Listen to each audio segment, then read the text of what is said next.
Bismillahirrahmanirrahim. Assalamualaikum warahmatullahi wabarakatuh. Alhamdulillahirabbil alamin. Wassalatu wassalamu ala asyrafil anbiya'i wal mursalin wa ala alihi wa barik wa sallim ajmain.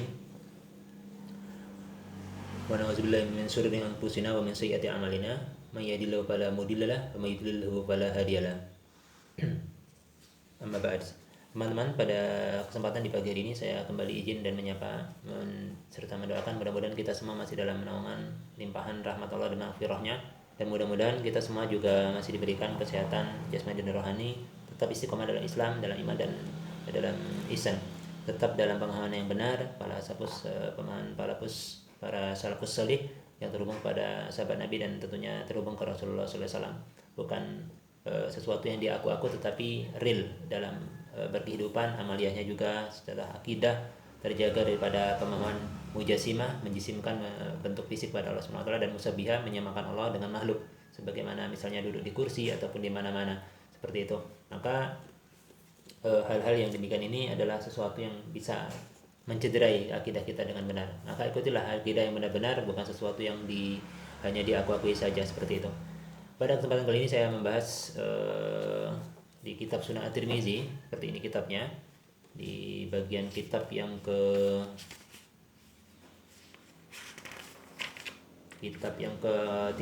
jika tidak keliru dalam kitab ini, yaitu bab tentang sifat kiamat ya, sifat hari kiamat dan sesuatu yang bisa melunakkan hati. Di bab yang ke 23 di halaman 463 jika kitabnya sama, yaitu tentang apakah memang perlu kita ketika melihat sesuatu dan menginginkan sesuatu bersolawat kepada Rasulullah SAW. Contohnya Allahumma shalli ala sayyidina Muhammad wa ala sayyidina Muhammad yang pendek seperti itu, atau Allahumma shalli ala sayyidina Muhammad wa ala alihi wa barik wa sallim ajmain. Ternyata kalau kita mengacu pada hadis yang tercantum dalam kitab Sunan At-Tirmizi ini, sholawat itu memang benar-benar bisa membuat kemurkaan Allah reda. Contohnya kita berdosa nih, terus kita mempunyai keinginan, kalau kita mohon langsung kepada Allah SWT, kalau hanya melihat doa kita dan melihat perbuatan kita yang belum sungguh-sungguh dalam bertobat itu dan mengarah kepada perubahan, belum tentu Allah mau mengabulkannya. Sebagaimana ketika kita berdoa tidak mengucapkan sholawat di dalamnya, dalam pembukaan atau penutupan itu doa kita, maka doa kita itu akan menggantung antara langit dan bumi, tidak naik ke hadirat Allah SWT. Artinya tidak sampai ke sisi Allah SWT. Nah, karena demikian sholawat ini sangat penting sekali berarti. Contohnya kita ingin melihat sesuatu dan menginginkan sesuatu tersebut, ya misalnya sesuatu itu ketika kita miliki, kita bisa membelinya dengan izin Allah, bermanfaat bagi kehidupan kita. Kalau saya biasanya melihat kitab yang saya tahu isinya tadi saya belum punya, itu ada tergerak di hati itu, bismillah. Beberapa kali dihadiahi juga oleh ibu angkat saya yang berada di Hong Kong itu kan, diberi hadiah kitab Sunan Ad-Darimi yang punya saya, itu hadiah dari beliau gitu. Nah, ini akan manfaatnya akan luar biasa, bisa diwariskan juga nanti sampai ke keturunan jika kita telah wafat gitu. Artinya boleh bersolawat demikian. Kadang-kadang belum sempat bergerak sudah dikabulkan oleh Allah SWT. Kadang-kadang ditunda sesuai dengan maslahat kita. Maka solawat yang kita bacakan ketika kita punya keinginan sesuatu, memang tidak dibatasi, hanya jumlah itu membuat kita lebih semangat. Baru 10 nih, baru 20 nih, baru 50, baru 100, akan lebih banyak lagi. Sebagaimana hadis yang akan saya bacakan nanti di kitab Sunan At-Tirmizi ini, yaitu apakah boleh kita menjadikan seperempat dari doa kita itu berisi sholawat, atau bolehkah kita menjadikan sepertiga dari sholawat, dari doa-doa kita itu adalah sholawat kepada Rasulullah SAW, kepada Nabi. Terus yang ketiga, bolehkah kita menjadikan 2/3 dari doa kita, isi doa kita itu adalah sholawat kepada Nabi. Selanjutnya, bolehkah kita menjadikan semua ya, atau menyeluruh daripada seluruh isi doa-doa kita ketika punya hajat yang memang kayaknya tidak ada jalan lain, tidak ada jalan pintas ya kan, jalan cepatnya untuk bahasanya merayu Allah SWT melalui kekasihnya itu Rasulullah SAW, seperti itu. Nah, ketika kita membaca doa misalnya sholawat Ibrahimiyah kan juga mencatut 2 nama tuh. Allahumma sholli ala sayyidina Muhammad, nanti kama sholata ala ali Ibrahim kan gitu, Rasulullah dan Nabi Ibrahim gitu, yang termasuk juga bagian Khalilullah ya, kasih Allah SWT, dan juga termasuk ulul azmi. Ulul azmi itu kan ada 5, yaitu Nabi Rasul ya, Rasul yang diuji ujiannya lebih berat dibandingkan Rasul-Rasul yang lain, yaitu kalau disingkat tuh Nimim ya. Nabi Nuh alaihissalam itu Rasul yang pertama kan, terus Nabi Ibrahim ya kan alaihissalam, terus yang ketiga Nabi Musa alaihissalam, terus yang keempat Nabi Isa alaihissalam, dan yang kelima itu Nabi Muhammad sallallahu alaihi wasallam. Ayo coba ulangi teman-teman. Nah, yang bisa mengulangi nanti tulis di kolom komentar, bisa diputar kembali videonya. Itu Nimim ya. Itu 5 nabi yang ulul azmi yang cobaannya berat. Ya, cobaannya berat dibandingkan Rasulullah SAW. Langsung saja kita untuk memperpendek mukadimah ini. Suasana subuh ini alhamdulillah insyaallah mudah-mudahan lebih bisa menyerap pengetahuan. Di nomor hadisnya 2457 jika kita teman-teman punya kitab yang sama. Langsung saya bacakan redaksi hadisnya. A'udzubillahi minasyaitonir rajim. Bismillahirrahmanirrahim.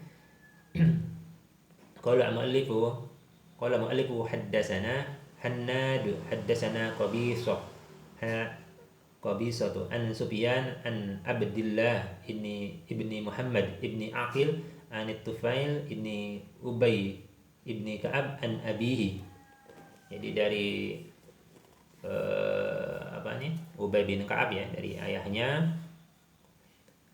Qala kana Rasulullah sallallahu alaihi wasallam, Rasulullah sallallahu alaihi wasallam adapun ketika idza zahabal sulusal laili qama, ketika telah masuki sepertiga malam. Rasulullah sallallahu alaihi wasallam ini ketika telah masuki sepertiga malam,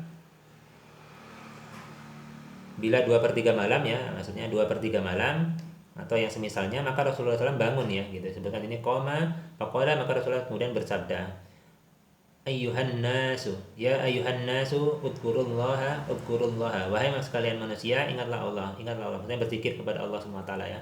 Salat, baca Quran, istighfar itu sebagian daripada mengingat Allah SWT, termasuk di dalamnya adalah zikir. Sebagaimana kemarin materi khutbah yang kami sampaikan di Masjid Salatul Kota di sini, seperti itu adalah tentang pentingnya berzikir kepada Allah Subhanahu wa taala. Selanjutnya, ja'atir rajifatu tatbauhar radifah. Sesungguhnya kata Rasulullah sallallahu alaihi wasallam itu, tiupan pertama datang dan diiringi oleh tiupan kedua. Ya, maksudnya tiupan sangkakala terjadinya di hari kiamat. Ja'al mautu bima fihi. Jadi kematian datang dengan membawa yang ada padanya. Ja'al mautu bima fihi. Rasulullah berdua kali menjelaskan ini. Yang kedua, kematian datang dengan membawa segala kelanjutannya. Kematian datang dengan membawa segala kelanjutannya, kata Rasulullah sallallahu alaihi wasallam. Seperti itu. Selanjutnya, qala Ubay, maka Ubay bin Ka'ab tadi berkata, qultu, aku bertanya kepada Rasulullah sallallahu alaihi wasallam, ya Rasulullah, inni aktsirus sholata alaika, fakam aj'alu laka min sholati. Nah, seperti itu. Ubay berkata kepada Rasulullah, wahai Rasulullah sallallahu alaihi wasallam, aku sering membawa sholawat untuk baginda. Maksudnya bersolawat kepada Nabi sallallahu alaihi wasallam, seperti itu.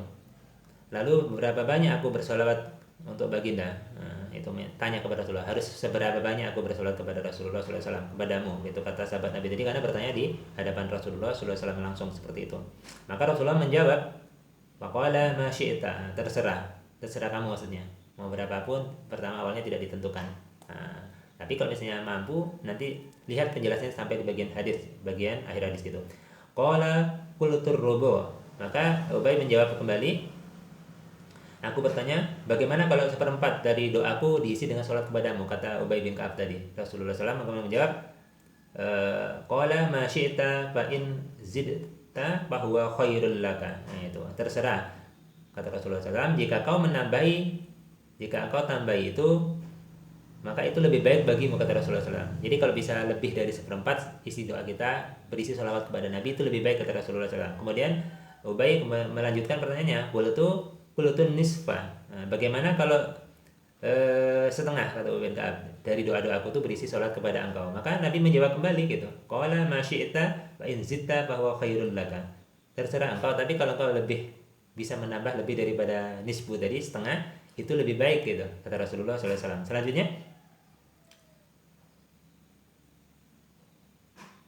qultu fasulusaini. Selanjutnya Ubay kembali bertanya kepada Rasulullah SAW,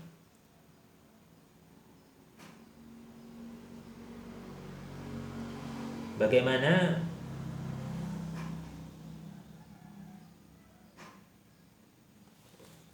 nih tadi? Bagaimana jika 2/3, ya, lebih banyak dari setengah ya. Bagaimana jika 2/3 dari isi doaku tersebut aku gunakan untuk bersolat kepadamu. Jadi isi doanya 2/3 lebih banyak dari setengah ya, gitu, digunakan untuk isinya bersolat kepada Rasulullah SAW. Maka jawab Rasulullah SAW, qala ma syi'ta fa in zidta fa huwa khairul laka. Itu terserah, kata Nabi SAW. Jika kau tambahi, itu lebih baik bagimu. Jadi semakin banyak sholawat dalam doa kita, permohonan kita, hajat kita akan lebih cepat terkabul seperti itu. Nah, selanjutnya bagian hampir akhir daripada hadis ini. Qultu aj'alu laka sholati kullaha. Nah, itu. Maka dia kemudian menutup pertanyaannya dengan pertanyaan terakhir. Ubay bin Ka'ab tadi maksudnya, aku berkata katanya,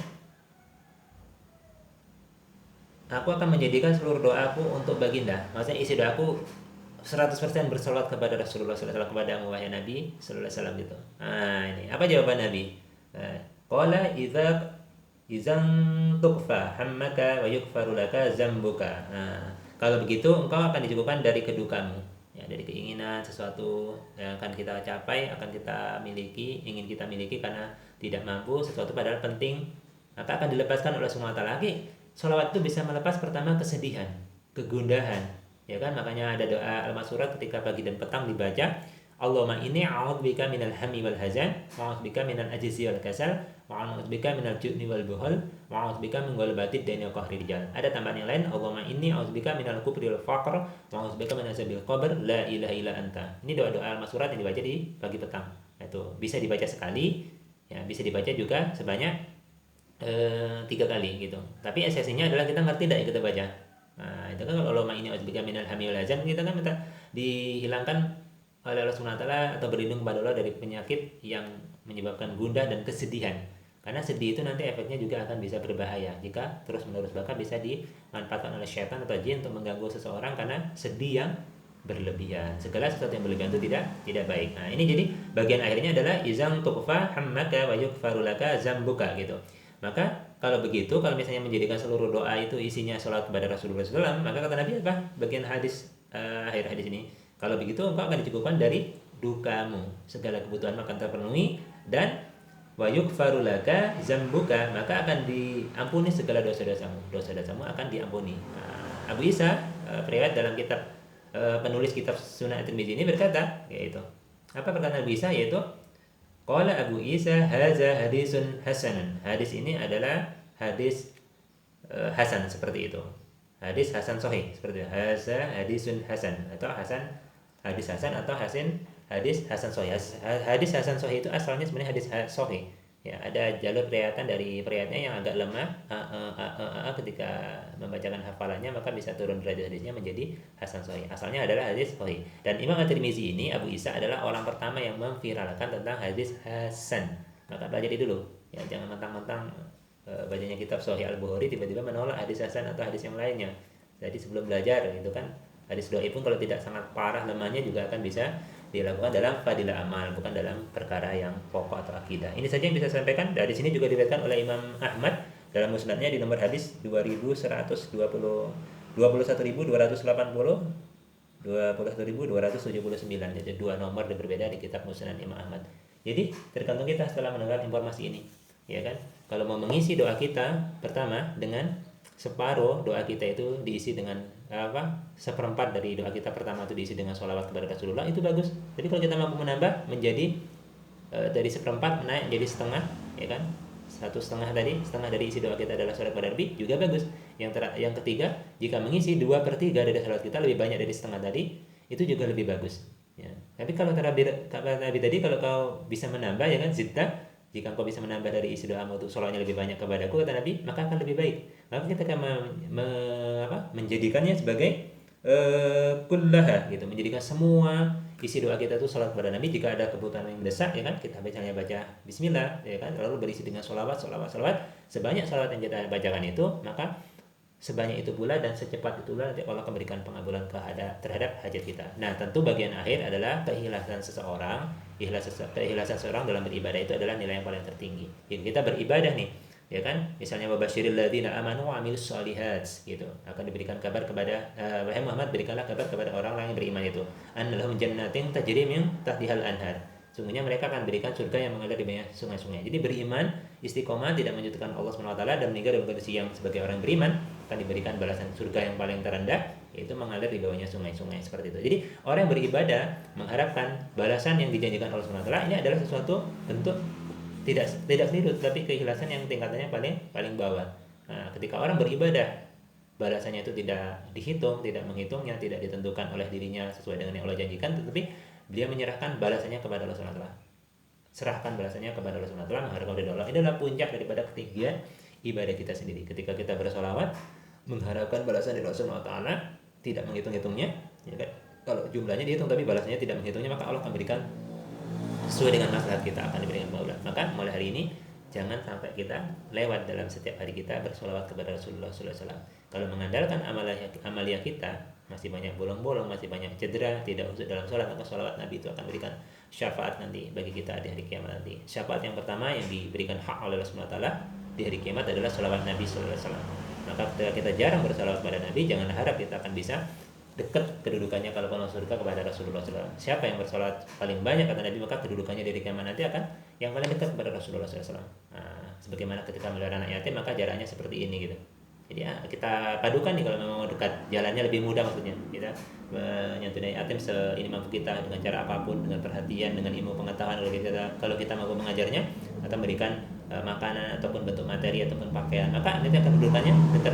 Kita sudah selawat banyak, kemudian juga santun terhadap anak yatim, fakir miskin, maka kedudukan kita akan dekat kepada Nabi di surga nanti, insyaallah dengan disurga Allah sangat dekat sekali seperti itu. Ini saja teman-teman bisa sampaikan, mudah-mudahan apa yang kita dengar, apa yang kita simak bisa menjadi pengetahuan. Jangan lupa share kembali agar lebih banyak orang yang mendapatkan amalan kebaikan dari ini. Sekali lagi, jika ada yang protes apapun, sholawat apapun yang katanya kok ngapa banyak ini segala macam ditentukan, tidak usah digubris. Tetap sholawat kepada Nabi, isi 100% doa kita dengan sholawat kepada Nabi, itu adalah berkah. Nah, terkait waktunya, itu masing-masing kita yang bisa menentukannya. Mau pada subuh, mau pada zuhur, ataupun setelah tahajud.